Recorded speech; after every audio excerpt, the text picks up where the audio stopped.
চতুৱা চৰাই কলেহি বহাগেনো পালেহি সমানে ভতুৱা দদাই চোতালত ঢোলত চাপৰ দিলেহি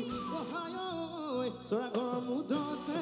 কুলিয়ে বিনালে ঢেঁকীৰে চাবতে চুপুৰি কঁপিলে চৰা ঘৰৰ মুধতে কুলিয়ে বিনালে ঢেঁকীৰে চাবতে চুপুৰি কঁপিলে চেনেহৰ বিহুতি আহিব বুলি ৰহি মনা সমানে চতুৱা চৰাই কলেহি বহাগেনো পালেহি সমানে ভতুৱা দদাই চোতালত ঢোলত চাপৰ দিলেহি সমানে চতুৱা চৰাই কলেহি বহাগেনো পালেহি সমানে ভতুৱা দদাই চাওক আমিও একো বিশেষ দিব নোৱাৰোঁ কিন্তু মৰমৰ চিন স্বৰূপে আমি যে ইয়ালৈ আহিছোঁ আৰু এখন বিহু যেতিয়া অনুষ্ঠিত কৰা হয় খুব কষ্টৰে অনুষ্ঠিত হয় আৰু বহুত ত্যাগ স্বীকাৰ কৰি এখন অনুষ্ঠান আয়োজিত কৰে চ' আমাৰ ফালৰ পৰা তেওঁলোকক মৰমৰ চিন স্বৰূপে আৰু কৃতজ্ঞতাৰ চিন স্বৰূপে অকণমান শ্ৰদ্ধা নিবেদন কৰিছোঁ বহুত বহুত ধন্যবাদ আমাক ইয়ালৈ মাতিলে ইমান ধুনীয়া মঞ্চ এখন দিলে তাৰ কাৰণে জয় আই অসম এবাৰ সকলোৱে জয় আই অসম ক'ব লাগে ডাঙৰকৈ বাহ বঢ়িয়া আচলতে প্ৰতিখন কমিটিয়ে অনুষ্ঠান এটা আয়োজন কৰোঁতে বহুত কষ্ট কৰে বহুতেই বেছি কষ্ট কৰে এখন অনুষ্ঠান পাতি পেলাই আমাক মাতি আনি এনেকুৱা এখন মঞ্চ দিবৰ কাৰণে চ' তেওঁলোকেও সন্মানৰ যোগ্য তেওঁলোকক আমাৰ ফালৰ পৰা আৰ্টিষ্টৰ ফালৰ পৰা সন্মান সদায় থাকিব লাগে চ' আমাৰ ফালৰ পৰা সেইকাৰণে তেওঁলোকক কৃতজ্ঞতা স্বৰূপে মৰমৰ চিন স্বৰূপে সামান্য মানে এটা অকণমান মৰম যাচিছোঁ তাত বেলেগ নাই আমি ইটোৱে সিজনে মানে ইটোৰ ভিতৰত নিৰ্ভৰশীল একচুৱেলি আমি দুয়োটাই কমিটি আৰু আৰ্টিষ্ট দুয়োটাৰ ওপৰত নিৰ্ভৰশীল গতিকে আমি দুইজনে দুইজনক সন্মান কৰিবই লাগিব সেইটো কথা নাই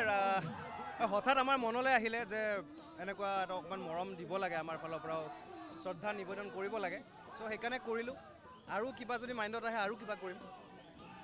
থেংক ইউ আমি বিশ্বনাথ চাৰিআলি আঞ্চলিক ছাত্ৰ সন্থাই বিগত বৰ্ষৰ দৰে এইবাৰো আমি বিহুখন পালিছোঁ কিন্তু এইবাৰ অলপ ব্যতিক্ৰমী আমি পালোঁ আমি আগতে কণ্ঠশিল্পী যেতিয়া সম্বৰ্ধনা জনাওঁ আমি কিন্তু কেতিয়াও আমাক সম্বৰ্ধনা জনোৱাই আকৌ তেখেতে এটা মেছেজ দিবলৈ চেষ্টা কৰিলে যে মানে যিটো পৰিৱেশৰ ওপৰত আমি সজাগতা কৰোঁ তেখেতে এটা গছ পুলিৰে আমাৰ কমিটিখনক এটা সম্বৰ্ধনা জনালে আচলতে সম্বৰ্ধনা পত্ৰ এখনো দিছে এটা সম্বৰ্ধনা পত্ৰ এখন গামোচা এনেকৈ কমিটিখনলৈ আগবঢ়ালে যিটো এটা মই ভাবোঁ আমাৰ অসমৰ গায়কৰ ভিতৰত এটা সুকীয়া স্থান পাবলৈ সক্ষম হৈছে কাৰণ পৰিৱেশৰ সজাগতা এই ৰঙীন মুহূৰ্তটো যে তেওঁৰ মস্তিষ্কত এনেধৰণৰ কথা আচলতে ধনাত্মক চিন্তা আচলতে খুব সুন্দৰভাৱে কাৰণ ইয়াত হাজাৰ হাজাৰ শ্ৰোতা দৰ্শক আছিলে আৰু তেনেধৰণৰ মনোবৃত্তি লৈ অহাৰ কাৰণে আমি আমাৰ জনপ্ৰিয় কণ্ঠশিল্পীগৰাকীক দিক্ষু শৰ্মাক আমি ধন্যবাদ আৰু কৃতজ্ঞতা জ্ঞাপন কৰিছোঁ সচৰাচৰ আমি দেখিবলৈ পোৱা নাই আমি এইবাৰ পোনপ্ৰথমবাৰ আমি আপ্লুত হৈছোঁ আৰু ৰাইজেও খুব ভাল পাইছে ঐ অতি কৈছে নেহৰ মুগাৰে মহুৰা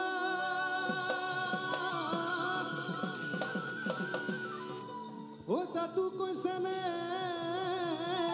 হৰৈ মাকো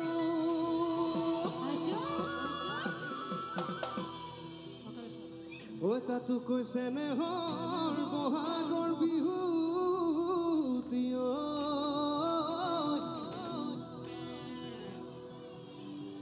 নাপাতি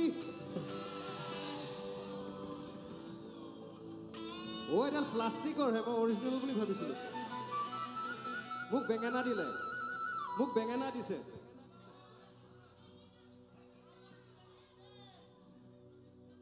সমানে চতুৱা চৰাই কলেহি বহাগেনো পালেহি সমানে ভতুৱা দদাই চোতালত ঢোলত চাপৰ দিলেহি সমানে চতুৱা চৰাই কলেহি বহাগেনো পালেহি সমানে ভতুৱা দদাই চোতালত ঢোলত চাপৰ দিলেহি চৰা ঘৰৰ মুধতে কুলিয়ে বিনালে ঢেঁকীৰে চাবতে চুপুৰি কঁপিলে চৰা ঘৰৰ মুধতে ঢেঁকীৰে চাবতে চুপুৰি কঁপিলে চেনেহৰ বিহুতি আহিব বুলি ৰহি মনা সমানে চতুৱা চৰাই কলেহি বহাগেনো পালেহি সমানে ভতুৱা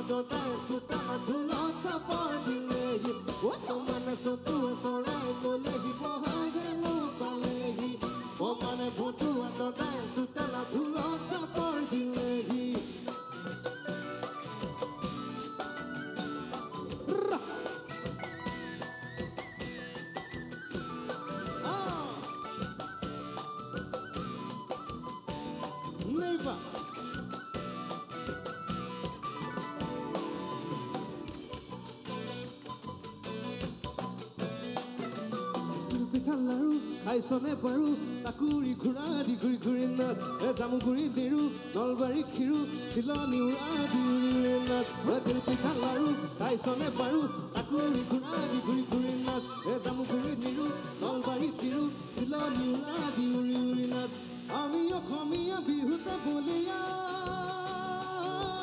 ৰঙতে ৰাঙলী বহাগৰ বিহুতি বুলি